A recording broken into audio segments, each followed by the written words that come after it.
el debate del día de hoy se ha centrado de alguna manera en el ataque que ha tenido una comisaría en una localidad del Cusco llamada Pucyura, y esto ha generado nuevamente la percepción de que Sendero Luminoso o remanentes de Sendero Luminoso o narcoterroristas, ahora con nuestros invitados vamos a tratar de aclarar eso, estarían muy ágiles y podrían ser un peligro para el país. Por lo menos esa es una sensación que existe. Para ello entonces estamos con nuestros dos invitados de esta primera parte, el sociólogo Jaime Antezana, investigador en estos temas. Jaime, mucho gusto, buenas noches. Buenas noches. Y con Carlos Rivera de IDL. ¿Cómo estás, hombre? Y bueno, ¿qué sensación deja esta nueva incursión? ¿A quién obedece? ¿Cuáles son los intereses que están detrás, Jaime, para ti?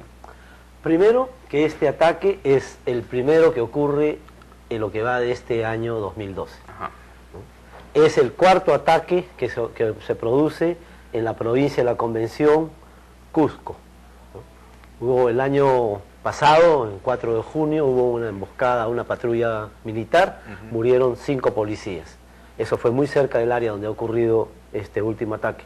Después, el 29 de diciembre del año 2010, hubo otro ataque a 3 policías de la comisaría de Quiteni y que los mataron de una manera salvaje. Y anteriormente hubo otra acción armada, otro enfrentamiento entre mochileros y policías. O sea, ¿es el cuarto ataque en este gobierno, digamos? No, cuarto ataque en los últimos años.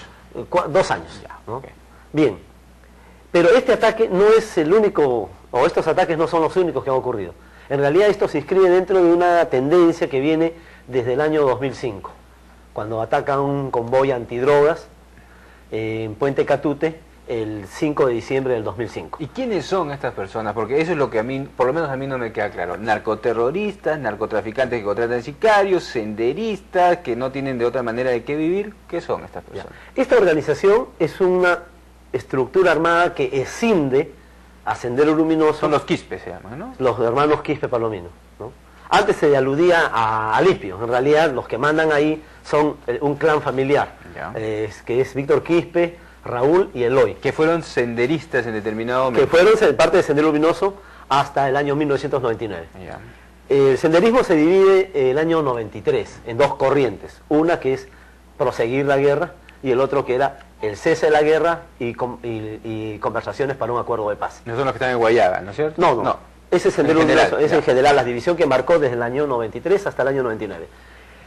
Cae Feliciano el año 99 y el grupo armado del BRAE sale de esta corriente proseguir, de esta facción más radical que deseaba continuar la guerra. De ahí sale el grupo de Víctor Quispe Palomino. Estas dos personas, Quispe Palomino y su hermano, son los que dirigen. Ellos salen de una cosa muy concreta, Jaime. Desde el punto de vista estrictamente político, ideológico, ¿estas personas son senderistas, tienen el pensamiento Gonzalo, o ya son gente que se dedica al negocio del sicariato? Desde el año 99 ellos ya no pertenecen a Sendero Luminoso, ni a la corriente mayoritaria que hoy se expresa en Movadef y su pretensión de inscribirse, ni tampoco a la antigua corriente proseguir que hoy ya no existe.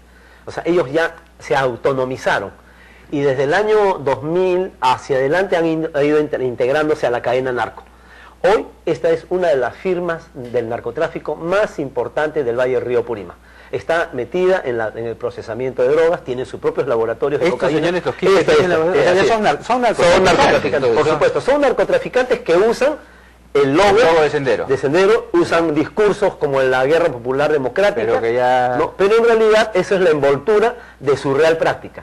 Ellos lo que se dedican es a producir, a transportar la droga que producen, transportan la droga de otras firmas del narcotráfico, protegen a los mochileros por los caminos de herradura y desde el año 2009 acopian, es decir, compran droga de otros poseros o narcos locales y lo trasladan fuera del valle y lo venden a otras firmas.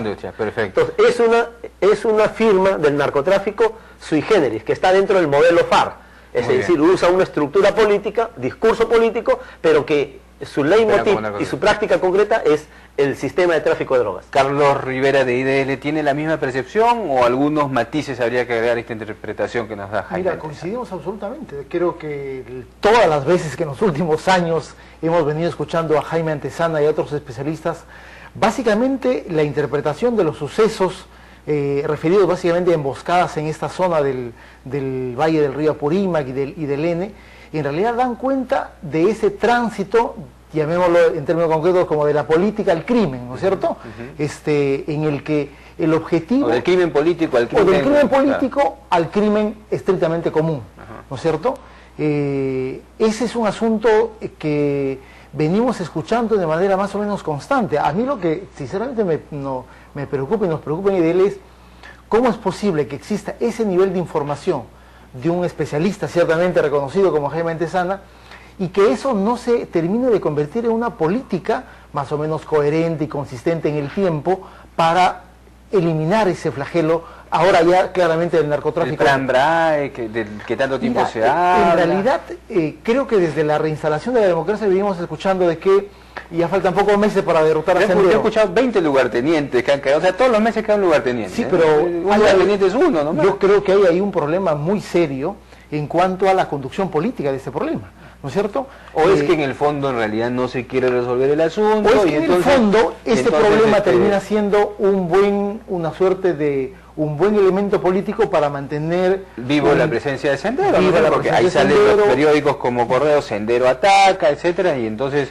el miedo sigue alimentando. Una buena forma de mantener una determinada estrategia política y un discurso político que lamentablemente, primero, le ha costado muchísimas vidas al Perú, ¿no es cierto? No sé cuántos son exactamente, Jaime capaz lo sabe con más exactitud, pero deben ser decenas entre policías y soldados, oficiales y subalternos que han muerto en los últimos años. Y todo lo que cuesta. Además, Jaime, entonces hay una coincidencia, pero ¿tú crees también que esto es parte de una utilización política premeditada o que esto es de alguna manera coincidencia si algunos se aprovechan de lo otro?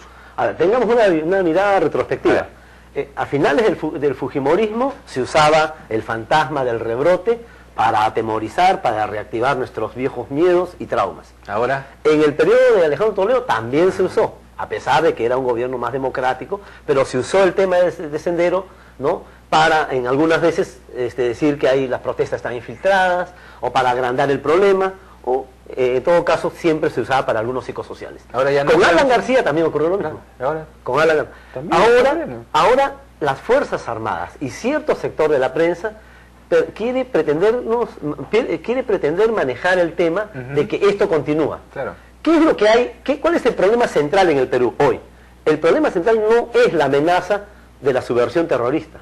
No, porque ya no es subversión terrorista senderista, en todo caso es un... Por eso quiero pasar a ese terreno. Eso se acabó en septiembre del año 1992. Ese día Sendero Luminoso fue derrotado política y militarmente. Su desarticulación definitiva es un tema de tiempo, de debate ideológico, político. ¿A qué hemos pasado? Hemos pasado a la amenaza del narcotráfico. Hoy el terrorismo no es una amenaza. Y las acciones armadas de tanto del grupo armado del BRAE como del grupo armado del Alto Guayaga son acciones armadas que yo las llamo acciones armadas antidrogas, es decir, anti-combate del narcotráfico. O sea, pro drogas, digamos, o sea, anti las fuerzas que combaten el narcotráfico. Así es, esta última Porque ataque... tú dices que es una vendetta, ¿no es cierto? Este último ataque se da en una zona controlada por esta organización, controlada en sus rutas de la droga, por esta organización armada, y que además ya han tenido antecedentes de ajuste de cuentas con policías. Entonces hay una cuestión importante que te has dicho. El problema del Perú no es el rebrote del terrorismo. Ustedes, yo me imagino que comparten esa perspectiva, ¿no? Pero ahí está, lamentablemente por todos lados nos la quieren meter de esa manera y aparece Movadef, etcétera, y otra vez mucha gente siente esa sensación. Termina apareciendo una sensación que viene desde un sector de la política y nos dice el cuco del terrorismo como que está volviendo, ¿no es cierto? Y ahora hay discusiones para el día contra el terrorismo, en fin. Creo que nuevamente el tema central no es el acontecimiento o la condena a un determinado acontecimiento como lo ocurrió el día de ayer. Creo que nuevamente es de qué manera desde la política, y creo que aquí hay una primerísima responsabilidad de las entidades estatales, se aclara a la sociedad que este es un problema, probablemente más policial que carácter militar. Sí es cierto que hay un componente importante, digamos, puede que sea esto una firma, pero tiene el componente de el aprendizaje militar y el discurso político que va agravando el asunto, ¿no es cierto? Es decir, este hecho de ir buscando la eliminación física de los elementos de control policial de la zona, o sea, es evidente que lo que busca es facilitar la acción Entonces, de una organización criminal, ¿no es cierto? Jaime ha dicho que el problema no es el terrorismo, el problema es el narcotráfico, ¿no es cierto? Creo que ahí también yo pienso lo mismo. Entonces, si es el narcotráfico el problema que está activando a estas células, etcétera, y se está militarizando de alguna manera porque tiene capacidad de fuego, etcétera, ¿por qué eso no se trasluce necesariamente y reconocemos pues que los datos dicen que somos el primer país exportador de cocaína, ¿no es cierto? La erradicación de alguna manera no funciona como debería funcionar, vino Ricardo Soberón y se le vino la avalancha encima, etcétera. ¿Qué pasa con si el narcotráfico es el problema, entonces, qué hacemos con el narcotráfico? Eso plantea un desafío para el Estado peruano, porque si el problema es el narcotráfico, tenemos 50 años o más de narcotráfico en el Perú. Un narcotráfico que tiene presencia en la economía, hay una narcoburguesía, los narcoempresarios pertenecen al poder económico. Claro, la plata de los narcos no está bajo colchón, un narcopoder, ajá. Hay 12 narcocongresistas en el Parlamento, ¿no? Hay alrededor de 9 narcoalcaldes y 2 narcorregiones. Narcoalcaldes ¿no? provinciales. Tenemos infiltradas las estructuras del Estado como el Ministerio Público, el Poder Judicial, las Fuerzas Armadas, ni qué hablar de la policía, ¿no? Es decir, tienes un narcotráfico muy poderoso y que además el año pasado, en octubre, el Perú llegó a superar en cuanto a producción de cocaína pura a Colombia. ¿Y por qué la reacción con el asunto de Soberón, por ejemplo, que más allá de la persona planteaba vamos a discutir esto desde otro enfoque y se le vino la avalancha encima?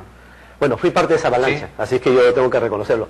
¿Por qué? Porque Soberón quería dejar casi libre los cultivos de hoja de coca. No puedes combatir al narcotráfico si no golpeas todos los eslabones de la cadena. No puedes golpear el lavado de activos, los insumos químicos, ¿no? Es decir, las estructuras mafiosas o firmas del narcotráfico, y haciendo una erradicación focalizada, selectiva. ¿Tú piensas lo mismo, Carlos, en relación Mira, a yo creo que el cargamontón contra Soberón lo vamos a pagar caro, simple y llanamente, ¿no? Porque creo que el cambio de estrategia, más allá de las equivocaciones probablemente en términos de la percepción de qué se debía hacer como estrategia de lucha contra el narcotráfico por parte de Ricardo Soberón, creo que el hecho de pasar de esa estrategia, capaz un poco equivocada, pero una estrategia a simplemente dar cuenta de un nivel de prevención en un país como el Perú, que solo hacía pocos meses atrás había sido declarado como el principal productor de hoja de coca. O sea, es particularmente grave, es querer tapar el sol con un dedo y decir como si fuésemos un país que solamente fuésemos consumidores. Somos un país productor de cocaína. Y ese es un tema... Menos mal que eso no ha ocurrido. Disculpa, no ha ocurrido eso. No es que debida va a convertirse en una prolongación de cedro o en un cedro estatal. Esperemos. No. Ha quedado muy claro de lo que yo he escuchado. No conozco perfectamente a la señora Macarmen Macías, ni me he reunido con ella. Pero lo que queda la impresión es que viene... Ese es lo que ha dicho Ricardo Soberón. Y el cambio... Pero lo que yo he escuchado, y seguramente se va a reflejar en el plan nacional que se debe presentar la próxima semana, es que la estrategia va a ser integral, ¿no? Hay que combatir al narcotráfico en el dinero, que es lo que más le duele, identificar a los varones de la cocaína, a las firmas, a los patrones regionales, locales. Hay que frenar el flujo de los insumos químicos. Y hay que dialogar con los cocaleros, ¿eh? Claro, al final, hay que erradicar más, no se puede hacer una erradicación. Ese es un punto interesante de discusión, porque justamente el asunto que dice Soberón y que otros pensamos es, bueno, se ha erradicado durante los últimos años no sé cuántas hectáreas, pero erradicas por acá y por acá aparece. Entonces, si tú no dialogas con estas personas, ¿qué podemos hacer? Pero ¿por qué ha ocurrido eso? Eso ha ocurrido, ¿por qué? Porque en el gobierno de Alan García y de Alejandro Toledo no hubo política de Estado de lucha contra el narcotráfico. Entonces, la erradicación iba por un lado, el desarrollo alternativo por otro, y no había combate al lavado de activos, que eso era 2%.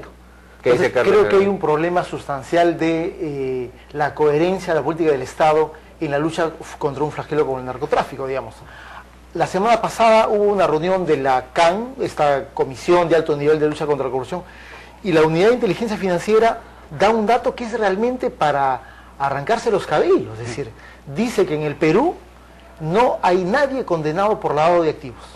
Es decir, ese es un dato en realidad muy preocupante, porque nos plantea varias situaciones. Es decir, o la unidad de inteligencia financiera no está cumpliendo su labor, O los bancos están ahí apañando también. o hay un apañamiento general de los que están lavando dinero que probablemente sea de narcotráfico o de otras actividades ilícitas, que las agencias del Estado tipo la policía, el Ministerio Público, el Poder Judicial no están cumpliendo su labor o no están entendiendo lo que está haciendo la unidad de inteligencia financiera. Es decir, hay un serio problema en cómo el Estado combate uno de los resultados del crimen, que es lavar dinero proveniente de hechos ilícitos, principalmente el narcotráfico u otras actividades. Y genera una serie de violencia. O sea, lo de México es espeluznante, estamos lejos de eso, pero ya acá se matan en las calles, o sea, estamos entrando a una espiral. Y si la señora Macías no se da cuenta de eso y persistimos en lo anterior, yo el pronóstico lo veo bien reservado. Bien, yo para enfrentar este problema planteo una estrategia que tenga los siguientes ejes.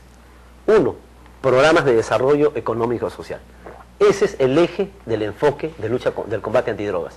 Tiene que poner mayor presencia del Estado en los componentes, todos los componentes del desarrollo. No el tipo Plan BRAE, que es un globo sin contenido real. San Martín tiene una estrategia. Segundo, esas políticas de desarrollo económico-social tienen que ir articuladas con control de los insumos químicos. Para eso tiene que hacerse el sistema de control, que desgraciadamente parece que se va a postergar hasta el próximo año. ¿Por qué se va a postergar si eso es Porque una hay un computadora peloteo, que hay un está tema de un peloteo. No hay sistema. Hay que comprar Pero el compras sistema. el sistema, ¿no? O sea, ¿cómo no puedes saber? Han quién- planteado más de 20 y tantos millones, 60 y tantos millones ¿Para hacer un por el sistema? software. No puede ser. Bueno, pues no. lamentablemente eso es el problema Yo he del escuchado gobierno. esas historias también Bueno, de ya. pero en términos conceptuales necesitamos controlar los insumos químicos. No el 2%, no el 1% que ha sido el año 2011. Tenemos que controlar por lo menos 25 a 30%, si no le hacemos nada. Llegar al final de este quinquenio, de inicio de este gobierno de Ollantumala, por lo menos al 50% de los insumos químicos. Solo así le estás perturbando el paso. Tercero, tienes que luchar contra el lavado de activos, y para eso se necesita un sistema de lucha contra el lavado de activos, que involucre a la SUNAT, a la Superintendencia de Banca de Seguro, pero que se le fortalezca a la Unidad de Inteligencia Financiera. ¿Qué es lo que hace la Unidad de Inteligencia Financiera? Claro, Solo reportes claro, de transacciones sospechosas, pero claro, nada más. Entonces necesitamos redimensionarlo eso. No tenemos estos instrumentos, necesitamos potenciar la Unidad de Inteligencia Financiera para articular un sistema de lucha contra el lavado de Claro, activos. estamos llegando al final de este... Y finalmente la erradicación. Sí, la erradicación, ok. Y nos damos cuenta, o sea, comenzamos con el asunto de, entre comillas, el regulador terrorista, pero en el devenir de la conversación hemos llegado a lo que es, ¿no es cierto? A un tema problema de narcotráfico y fondo violencia. que parecía no quisiéramos mirar, ¿no? ¿Compartes las apreciaciones que ha señalado Jaime? Sí, las compartimos, y creo que partimos y concluimos, comenzamos preocupados y terminamos mucho más en realidad tras el diagnóstico, ¿no es cierto? Y terminar con estas cosas, pues que no contribuyen a nada. Bueno, todo el En mundo está en la realidad, libertad de decirlo, hay ¿no? una Pero- determinada prensa que creo que no termina de contribuir a que se genere una agenda pública o política para resolver de manera definitiva el problema, ¿no es cierto? El hecho de querer meter el cuco del terrorismo cada vez que ocurren este tipo de ataques armados, en realidad no ayuda mucho. Ayuda básicamente a mantener un nivel de, seguramente, opinión pública con trascendero, Y los que quieren pero, llegar a Fujimori, etcétera, pero todo en una realidad cosa. no ayuda a resolver el problema. Jaime ha dado cuenta de cómo en el devenir del tiempo este asunto ha ido básicamente manteniéndose, pero no solucionándose en nada. Probablemente el ingreso de las Fuerzas Armadas o la mantención de una región, inclusive militar a nivel del BRAE, no sea necesariamente la solución que se requiere para un Última pregunta. Hay toda una corriente, tenemos poquísimo tiempo, hay toda una corriente que habla que este tema del narcotráfico tiene que ir a discutirse sobre la normalización, las posibilidades de ir desbaratando todos estos asuntos, y Vargas Llosa y otras personas hablan de debatir el tema de la legalización. ¿Tú qué dices acerca de eso? La legalización es una apuesta teleológica, finalística. Tiene para 50 años. En tanto, nosotros tenemos que frenar el avance del narcotráfico, que está copando las estructuras del Estado, está impactando cada vez en la economía, está generando más expresiones de narcoviolencia, como las del BRAE, las de Guayaga, que no son terrorismo, sino narcoviolencia, ¿no? En consecuencia, es una amenaza mucho más peligrosa que la del senderismo. Y ya vemos México, vemos Colombia. Nosotros estamos en una mixtura En un proceso a la colombiana, por la presencia del narcotráfico en las estructuras del poder político, y a la colombiana, porque hay narcotraficantes que se enfrentan a la policía. Carlos Una Rivera. sola cifra, 3 enfrentamientos armados el año pasado con la policía. Carlos Rivera, lo último. Si sobre el ese Perú tema. fuese Dinamarca, probablemente esa discusión sería muy importante. Creo que podríamos postergarla. Lo más importante ahora es cómo se enfrenta el proceso y el ciclo de producción del narcotráfico en el Perú, ¿no? Estimados asistentes a les agradezco muchísimo Jaime Antezana y Carlos Rivera por esta perspectiva, y creo que estamos de acuerdo en que el problema no es el senderismo como tal, sino un desencadenamiento de las mafias de los narcotraficantes. Esperamos contar con ustedes en alguna otra oportunidad.